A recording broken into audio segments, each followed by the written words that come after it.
Episode 59. అంజలిని red హ్యాండెడ్గా పట్టుకున్న రవలి. పెళ్లికి టైం దగ్గర పడుతుండడంతో భయపడిన అంజలి ఎలాగైనా అర్జున్ని కలవాలని ప్లాన్ చేసింది. స్నానానికి వెళ్తున్నానని చెప్పి పెరట్లోని బాత్రూంకి వెళ్ళి తన బట్టలను వెంటిలేటర్కు తగిలించి అర్జున్కు సిగ్నల్ ఇచ్చింది. అది చూసి అర్జున్ సాహసంతో లోపలికి దూకాడు.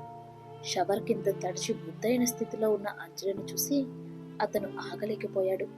తన ప్రేమను వ్యక్తం చేస్తూ ఆమెను దగ్గరకు తీసుకున్నాడు. అంజలి కూడా మనస్ఫూర్తిగా ఒప్పుకోవడంతో ఆ ఏకాంతంలో ఇద్దరు ఒక్కటయ్యే దిశగా అడుగులు వేశారు. కానీ విధి వాళ్లతో ఇంకా ఆటలాడుతూనే ఉంది. వారు లోకాన్ని మర్చిపోయి మత్తులో ఉండగా బయట నుండి గట్టిగా తలుపు కొట్టిన చప్పుడు వినిపించింది. అంజలి, ఏంటే ఇంకా ఎంతసేపు స్నానం చేస్తావు? అసలు లోపల ఎవరితో మాట్లాడుతున్నావు? ముందు తలుపు తీ అని గట్టిగా తలుపు కొట్టింది రమలి. ఆ గొంతు వినగానే అంజలి, అర్జున్ల గుండె వేగం పెరిగింది.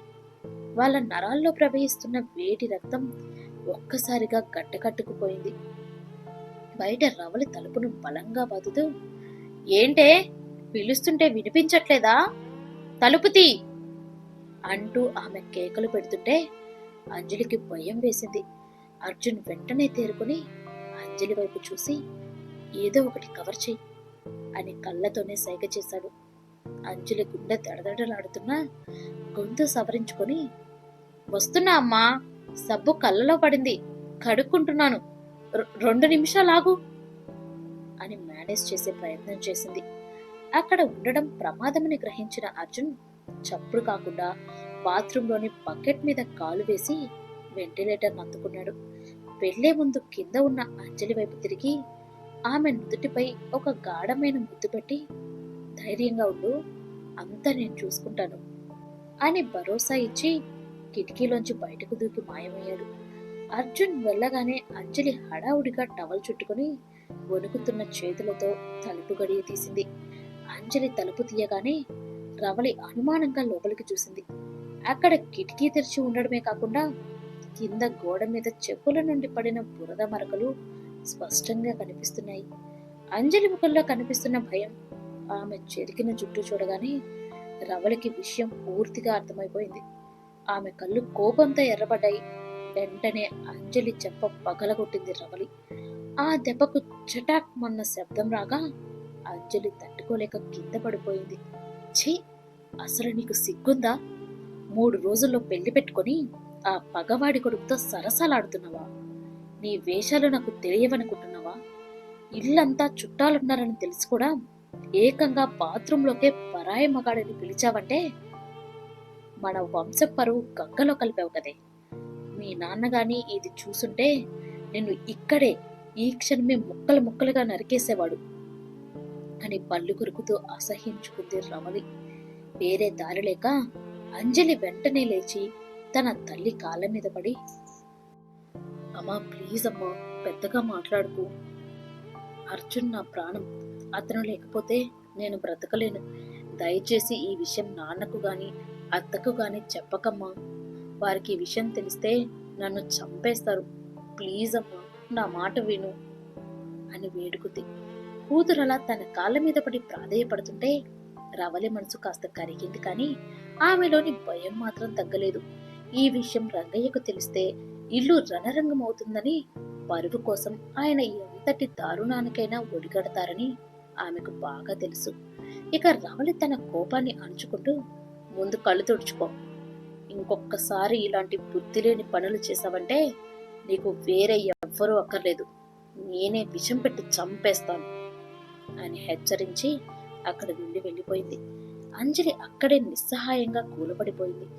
ఒకవైపు తన కోసం ప్రాణాలకు తెగించి వచ్చే అర్జున్, మరోవైపు కన్న తండ్రి పంతం. వీటి మధ్య తన ప్రేమ ఫలిస్తుందా అని మదనపడుతూ ఆలోచనలో మునిగిపోయింది. అదే ఆలోచనలో తన గదికి వెళ్ళి బెడ్ పై వాలిపోయింది. అలా ఆ రాత్రి గడిచిపోయింది. తెల్లవారిన వారి జీవితాల్లోని కారు చీకట్లు మాత్రం తొలగిపోలేదు. ఏం చేయాలో, ఎలా ముందుకు వెళ్లాలో అర్థం కాని అల్లకల్లోల పరిస్థితుల మధ్య అటు అంజలి, ఇటు అర్జున్ విలవిలలాడిపోతున్నారు. మరోవైపు శివ పరిస్థితి వర్ణనాతీతంగా మారింది. ఉదయం నిద్ర లేచినప్పటి నుండి అతను మంచం మీద ఒక శిలలా కదలకుండా కూర్చుండిపోయాడు. అతని మనసంతా ఒక్కటే ఆలోచన. ఒక పక్క అర్జున్, అంజలిల జీవితాలు అలా తగలడ్డాయి. ఇక నాది పూజ పరిస్థితి చూస్తే ఇలా తయారైంది. పూజని చంపాలని చూసింది ఎవరో తేలేదాకా ఈ పెళ్లి గురించి ఏమీ మాట్లాడలేనని రంగయ్య అంకుల్ ముఖం మీదే తేల్చి చెప్పేశాడు. ఇప్పుడు నేనేం చేయాలి అని తనలో తానే కుమిలిపోయాడు. దేవుడా, నా పూజను దక్కించుకోవడానికి నాకేదైనా దారి చూపించు తండ్రి అంటూ బాధపడ్డాడు. ఆ సమయంలో అక్కడికి వచ్చిన శివ తల్లిదండ్రులు రామయ్య, సీత తన కొడుకు పడుతున్న నరకాన్ని చూసి తట్టుకోలేకపోయారు. వాళ్ళ కళ్ళలో తీవ్రమైన ఆవేదన కొట్టొచ్చినట్లు కనిపిస్తుంది. తన కొడుకు ఇలా ప్రాణం లేని బొమ్మలా ఉండడం వారు ఎప్పుడూ చూడలేదు. దాంతో సీత మెల్లగా కొడుకు దగ్గరికి వెళ్ళి ప్రేమగా అతని తలని మురుతూ, ఏమైంది నాన్న, ఏం ఆలోచిస్తున్నావు? నీ మనసులో ఏముందో, ఏ కష్టం నిన్ను కుదిపేస్తుందో నాకు చెప్పకూడదా? బాధ పంచుకుంటే బరువు తగ్గుతుందంటారు కదా, అందుకే రా ఇలా అడుగుతున్నాను అని ఆప్యాయంగా అడిగింది. తల్లి స్పర్శ తగలగానే శివలో ఇన్నాళ్ళుగా గూడు కట్టుకున్న బాధ ఒక్కసారిగా కట్టలు తెంచుకుంది. కళ్ళలో నీళ్లు తిరుగుతుండగా, ఏం లేదమ్మా, పూజని ఎక్కడ కోల్పోతానో అని భయంగా ఉంది. ఏం చేయాలో, ఎలా ముందుకు వెళ్ళాలో నాకేమీ అర్థం కావడం లేదు. అసలు పూజని చంపాలని చూసిందెవరో తెలుసుకుందామని ఎంత ప్రయత్నించినా నా వల్ల కావడం లేదు. ఎవరిని అడిగినా సరైన సమాధానం చెప్పడం లేదు. కళ్ళెదుటే ఈ ఊర్లోనే నిజం దాగున్నా దానిని నేను తెలుసుకోలేకపోతున్నాను. నా పరిస్థితి ఇంత దారుణంగా తయారైందేంటమ్మా అంటూ తల్లి ఒడిలో తలపెట్టుకున్నాడు శివ. కొడుకు పడుతున్న తపన చూసి రామయ్య, సీతలకు కూడా కన్నీళ్లాగలేదు. ప్రాణంగా ప్రేమించిన అమ్మాయి దూరం అవుతుందన్న భయంలో ఉన్న కొడుక్కి ఎలా ధైర్యం చెప్పాలో అర్థం కాక వారు కూడా మౌనంగా ఉండిపోయారు. పిల్లలు పచ్చగా ఉంటేనే కన్నవారి కళ్ళలో సంతోషం వెల్లివిరుస్తుంది. కొడుకు పరిస్థితి చూసి రామయ్య అలా చేతులు కట్టుకొని కూర్చోలేకపోయాడు. వెంటనే మనసులో, నా కొడుకు జీవితం ఇలా అయిపోవడానికి వీలేదు. పూజను అంతం చేయాలని చూసిన ఆ కిరాతకుడు ఎవరో వెంటనే తెలుసుకోవాలి. ఈ నిజం బయటపడాలి. నా బిడ్డ మీద పడిన నింద పూర్తిగా చెరిగిపోవాలి. వాడి ఆరాటాన్ని, ప్రేమను వాడికి దక్కేలా నేను చేస్తాను అని సిద్ధమయ్యాడు రామయ్య. ఆ నిశ్శబ్దంలో ఆయన తీసుకున్న నిర్ణయం రాబోయే తుఫానుకు సంకేతంగా మారింది. ఇక రంగయ్య ఇల్లంతా పెళ్లి వేడుకలతో హడావుడిగా మారింది. పట్టు చీరలు కట్టుకున్న ఆడవాళ్లు, బంగారు నగలు, గాజుల గలగలతో ఇల్లంతా కొత్త కలను పోసుకుంది. పట్టు పంచెలు, కండువాలు వేసుకున్న పెద్దలు పెళ్లి పనులను పర్యవేక్షిస్తూ హుందాగా తిరుగుతున్నారు.